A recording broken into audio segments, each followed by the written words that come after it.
Hello ladies and chaps, and a jolly good welcome to you. I'm Curtier. Thank you very much for joining me. And before the video starts, I just want to say massive thank you to everyone for subscribing and for watching my videos the last couple of weeks. I was able to break the 100 subscriber barrier. It might not sound like a lot to some people, but to me, over the moon, and I'm very happy. So thank you very much for subscribing and watching my videos. I'm fully aware that a lot of my subscribers are subscribed for my Hellion videos, so please be patient with that. I have lots of ideas for Hellion coming very soon.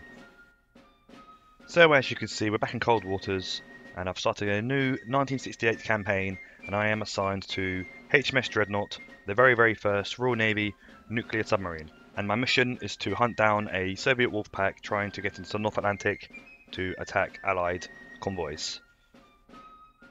So before we set sail on our mission, I just want to quickly configure our loadout. I need more smart torpedoes because we're going after Soviet subs, so smart torpedoes are the thing to have for this kind of mission. So I've reached my patrol area southeast of Iceland, and there is the Soviet submarines. Hopefully it's the target I'm after.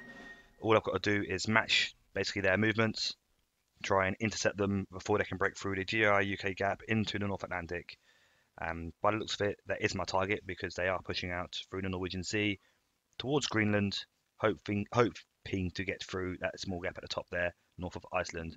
So here we go, and I'm intercepting. So we have contact at bearing 253, designated Sierra 1, and I want to try getting as close as I can before we actually get into the engagement.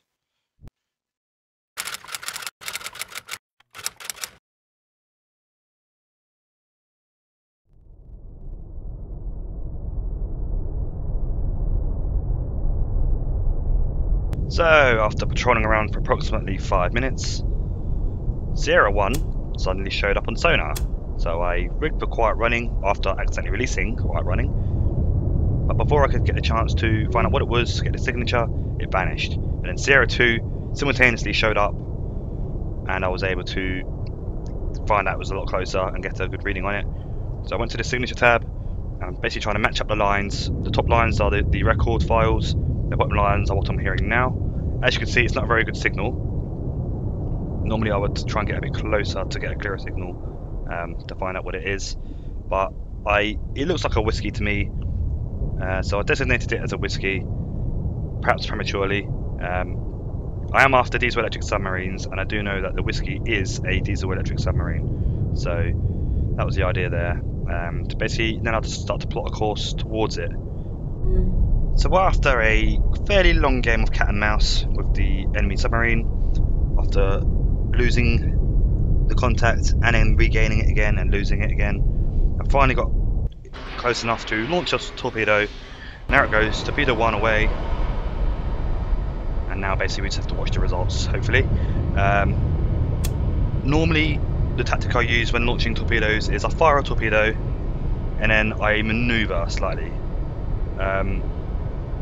The wire did break on that torpedo straight away, so I then decided to maneuver. And the idea for that tactic being, they can get a back bearing onto you from basically the torpedo. You know, if you see a torpedo launch, fire a torpedo in towards that general direction, hopefully the torpedo will sniff out on the enemy. As you can hear, there is a pinging sound coming from somewhere, and looking at the map there, the torpedo appears to have ran past the whiskey. But the torpedo is homing in on something, so hopefully the map is incorrect, and there's a noisemaker. So the enemy did actually give away their position there by releasing that noisemaker, because as you can see, I can't actually see them. I have no brilliant solution on them, so my map information is saying one thing, but visually you can see the noisemaker there. That has been fully detected, so something's not quite right, and I believe it's my sonar solution that is incorrect.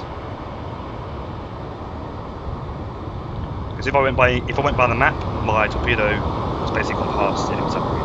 But of course, in the noisemaker, it's coming from where the torpedo is, near to where the torpedo is. So it's clearly something there, because the torpedo is manoeuvring around all over the place at the moment. Let's just see what it does.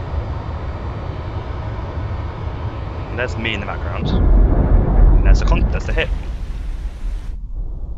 So yeah, the map information, the sonar information was incorrect. It was showing the whiskey to be a lot closer than what it actually was. But the torpedo sniffed it out and found it and snuffed it out. So thanks to them releasing their noisemaker, that is what really made me realise that the enemy submarine was not where the sonar map was saying it was. So that's one enemy dead, basically.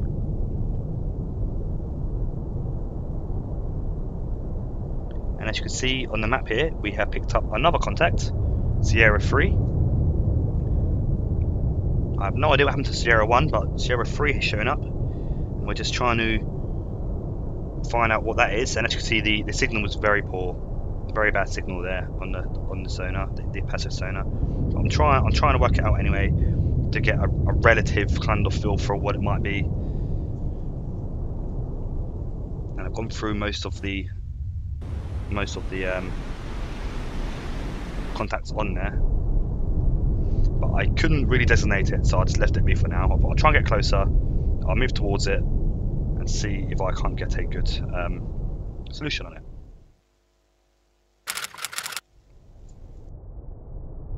So once again, after a lot of manoeuvring around, trying to creep in closer, I have a 95% solution on what this might be, and it's been designated Foxtrot. I never designated that, it was done by the sonarman, so hopefully it's accurate to what it is. Another diesel electric submarine. I'm expecting a Juliet, and there it is there in the background. You can just see, I've zoomed in on it. That's my target, so it's right there, you can actually see it this time. And that's her there. One Foxtrot submarine. And you can see its fallen comrade in the distance there, at the bottom. At least in what little air is left. So yeah, I'm expecting a Juliet, apparently, according to my brief. So I've not come across that yet.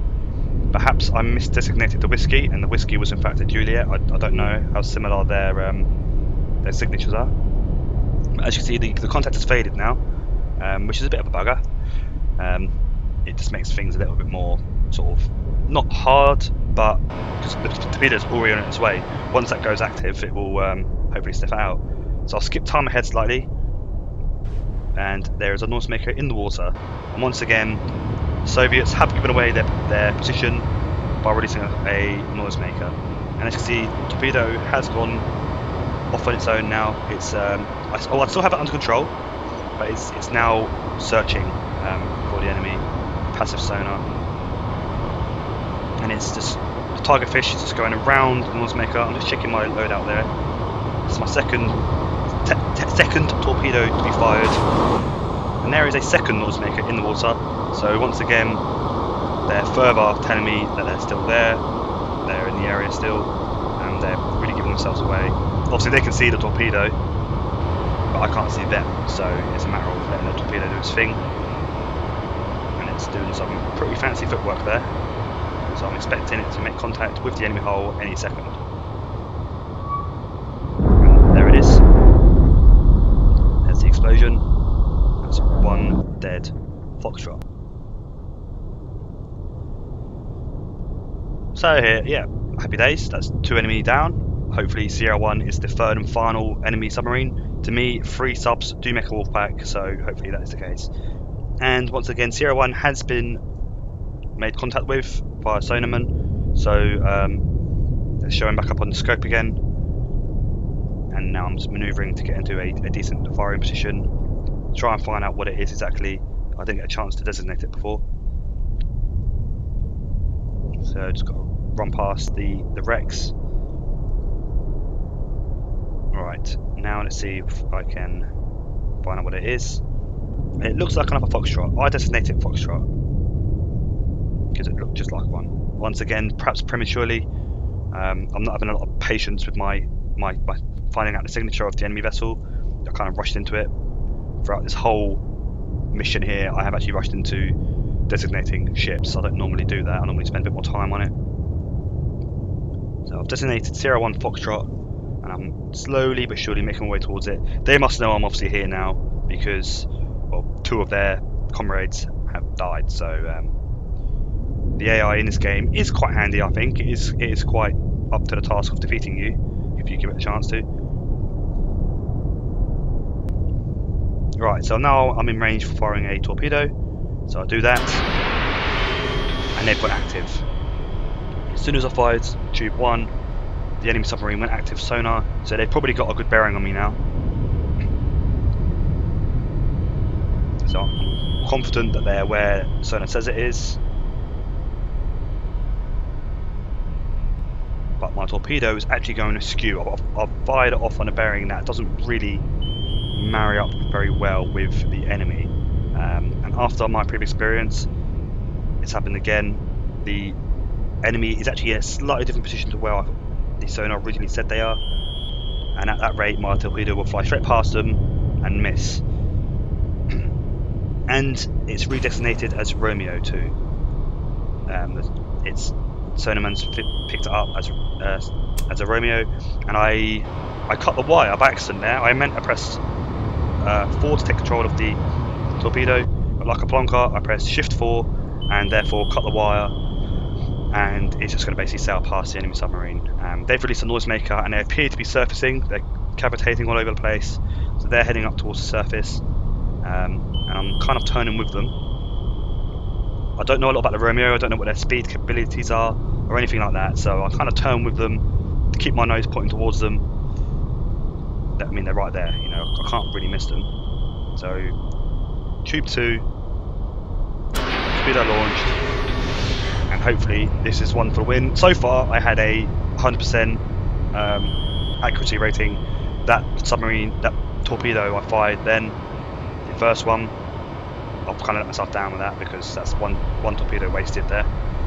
So Tigerfish number 4 into the water there, and it's now homing in on the enemy. I'm actually taking control of it here to get it to go up, but then I let it finish off its running on the enemy really. Fully expecting that it would be a good hit. The enemy has surfaced, as you can see. I'm not sure why they've done that. I think it's just the surface is a bit more noisier than down below. So they're hoping to hide amongst the surface there. And by letting the torpedo do its own thing in the last sort of 10 seconds, it actually missed. Missed the enemy, missed the target. But as you can see, it's quite a manoeuvrable little torpedo, Tigerfish. Comes around, comes about. There's the wire brake, so I've lost complete control of it there. But look at the turn it does. It's got a sharp turn on it, and that is almost certainly going to be a kill there. There it is. There's the explosion. So that's enemy number 3, Romeo, 01 designated, sunk. So that's 3 out of 3. Hopefully that is all of them. So after quite a quick search, I exit the mission, and there you go. Foxtrot sunk, Romeo sunk, Whiskey sunk. Now I think the Whiskey may have actually been a Juliet, because that's what I was told to expect. And obviously I didn't designate a Juliet, I designated a Whiskey, so I think the Whiskey may have been a Juliet. But that's 3 enemies sunk, and according to my debrief there, that's mission successful, so the Whiskey must have been a Juliet. So walls driven off, safe passages for Allied convoys basically, is what that says. Thank you to the submarine service. So happy days.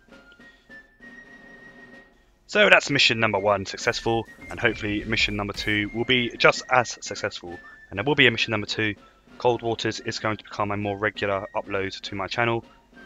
My next video will probably be for Hellion though, so for my Hellion subscribers, something for you to look forward to. And please like and subscribe if you'd like to see more, because I have plenty more to offer. And please leave comments, tell me what you think, give me advice, I do need advice.